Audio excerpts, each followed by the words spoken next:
یہ نبی کریم نے وعدہ کیا ہے کہ تو سورت واقعہ پڑھ، تیرے گھر میں فاقہ نہیں آئے.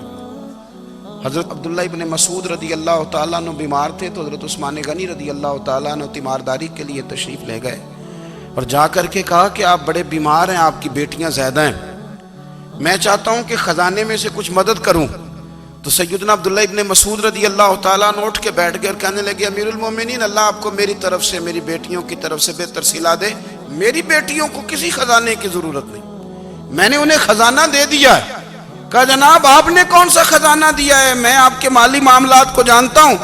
تو فرمانے لگے امیر المومنین، میرے نبی کریم نے فرمایا ہے جو سورت واقعہ پڑھے اسے کبھی فاقہ نہیں آتا. میں نے بیٹیوں کو یاد کرا دی ہے، یہ خزانہ میں نے انہیں دے دیا ہے. وہ سارے والدین سنیں جو بیٹیوں کے لیے پریشان رہتے ہیں. حضرت عبداللہ ابن مسعود نصیحت کر رہے ہیں، فرمانے لگے میں نے سورت واقعہ یاد بھی کرا دی ہے، پڑھنے کی عادت بھی ڈال دی ہے. حضور نے فرمایا ہے جو سورت واقعہ پڑھے اسے فاقہ نہیں آتا. کہنے لگے چاند تو اپنی جگہ چھوڑ سکتا ہے، سورج گر سکتا ہے، تارے ٹوٹ سکتے ہیں، پر مدینے والے رسول کی بات غلط نہیں ہو سکتی. حضور نے فرمایا فاقہ نہیں آئے گا تو انشاءاللہ کبھی بھی نہیں آئے گا. کرنے کا کام یہ ہے کہ ہم اپنے معاملات، اپنی عبادات، اپنی دعائیں کبھی 10 منٹ عادت ہو جائے نا دعا مانگنے کی علیحدہ سے رات کو. حضور نے فرمایا جو فرض نماز کے بعد دعا مانگے اللہ اس کی قبول کر لیتا ہے. نبی پاک صلی اللہ تعالیٰ علیہ وسلم نے فرمایا اللہ مسافر کی دعا قبول فرماتا ہے. حضور نے فرمایا اللہ مظلوم کی دعا قبول فرماتا ہے. حضور نے فرمایا بیمار سے دعا کراؤ اللہ اس کی دعا قبول فرماتا ہے.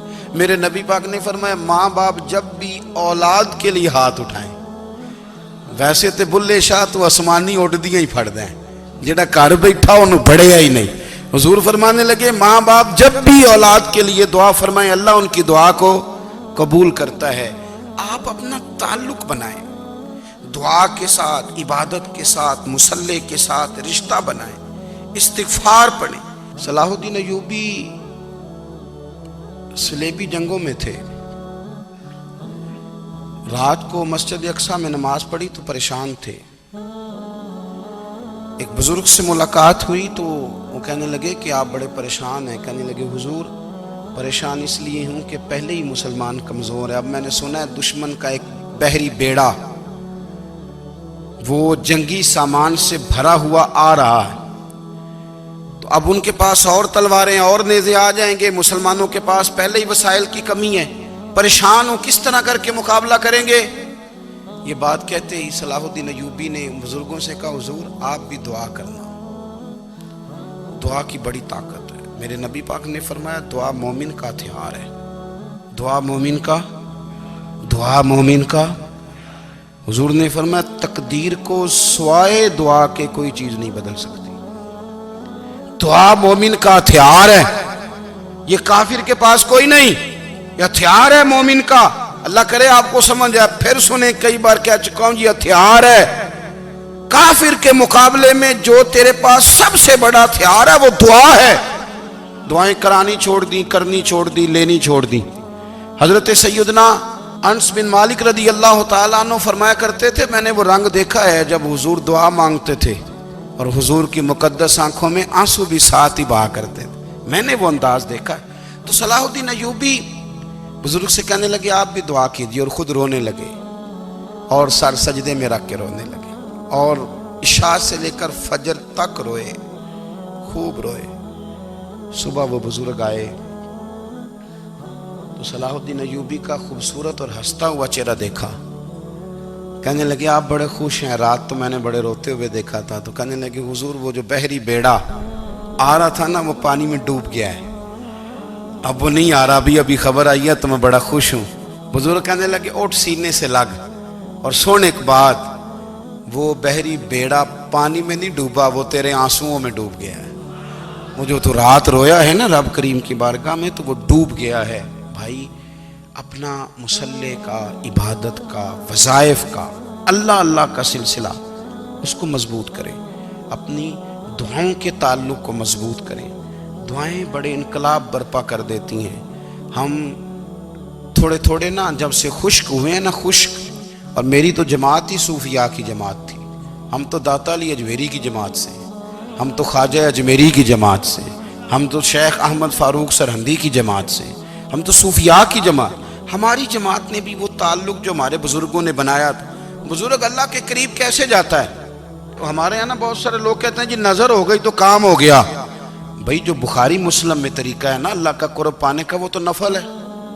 نبی کریم علیہ السلام نے فرمایا بندہ نفلوں کے ذریعے رب کے قریب جاتا ہے، اور اتنا قریب جاتا ہے کہ پھر اللہ اس کی زبان بن جاتا ہے، اللہ اس کی آنکھیں بن جاتا ہے، کان بن جاتا ہے، ہاتھ اور پیر بن جاتا ہے. تو یہ تو عبادت ہے، یہ تو اللہ کی بارگاہ کی حاضری ہے جو آپ کو اللہ کے قریب کرے گی. تو اپنے نماز کو اہمیت دے کے ادا کریں، نمازیں موبائل بند کر کے ادا کریں. لیکن نا کچھ لوگ کہتے ہیں مجھے ٹائم نہیں ملتا نماز کا، تو میں کہتا ہوں یہ آپ نے بڑی جرت کی بات کی ہے. مجھے کو میرا پیر بھائی کہہ دینا میرے پاس ٹائم نہیں آپ کو ملنے کا، تو میں کہتا ہوں آج کے بعد آنا ہی نہ. تو کیا سمجھتا ہے تو بہت بڑا آدمی ہے، تیرے پاس ٹائم نہیں ہے اور ہمیں ملنے کا ٹائم، موج کر. تو آپ نے اللہ رسول کو کہہ دیا ٹائم نہیں. اور عجیب فلسفہ ہے نا، کہا جائے نماز پڑھنے آؤ تو کہتے ہیں کپڑے ٹھیک نہیں، اور کہا جائے کہ آؤ ذرا دعوت پہ چلیں تو کہتے ہیں 1 منٹ ٹھہر میں کپڑے بدل کے آیا. نماز کے لیے کہا تو کہتے ٹھیک نہیں، دعوت کے لیے کہا تو کہتا میں ذرا تیاری کر لوں، یوں جانا مناسب نہیں. یہ معاملہ ٹھیک نہیں. رب تو فرماتا ہے کہ جب تو مسجد میں آ تو زینت اختیار کر کے آ، خوب ذوق سے دعا مانگے، خوب شوق سے نماز پڑھیں، خوب استغفار کا مزاج بنائیں. آپ لوگوں کے بیچ رہ کے سکھ حاصل کرنا چاہتے ہیں، لیکن آپ کو پتہ ہے کئی مہینے غار حرا میں رہنا بھی مدینے والے محبوب کا طریقہ ہے. ہر سال اعتکاف بیٹھنا الگ سے، یہ بھی حضور کا طریقہ ہے. مسجد نبوی کے اندر دروازہ کھلتا تھا نبی کریم کا، پر گھر کے اندر نفل پڑھے نبی پاک. اور حضور فرماتے ہیں کچھ نفل نماز گھر میں بھی پڑھا کرو، گھر کو قبرستان نہ بناؤ. ہمارا گھر اللہ کے ذکر سے آباد ہوگا. اگر ہم نماز پڑھیں گے نا، میں جب سنت پڑھنے کے لیے گھر میں کھڑا ہوتا ہوں تو میرا جو 2.5-3 سال کا بیٹا ہے نا، وہ بھی میرے ساتھ نماز پڑھنی شروع کر دے. اسے پتہ کوئی نہیں نماز کیا ہوتی ہے، لیکن وہ بھی نا سجدہ نہ بھی کرنا ہے تو ساتھ لیٹ ضرور جاتا ہے. پتہ چلا بچے لیکچر دینے سے نماز نہیں پڑھتے، نماز شروع کر دیں تو بچے بھی شروع کر دیتے ہیں.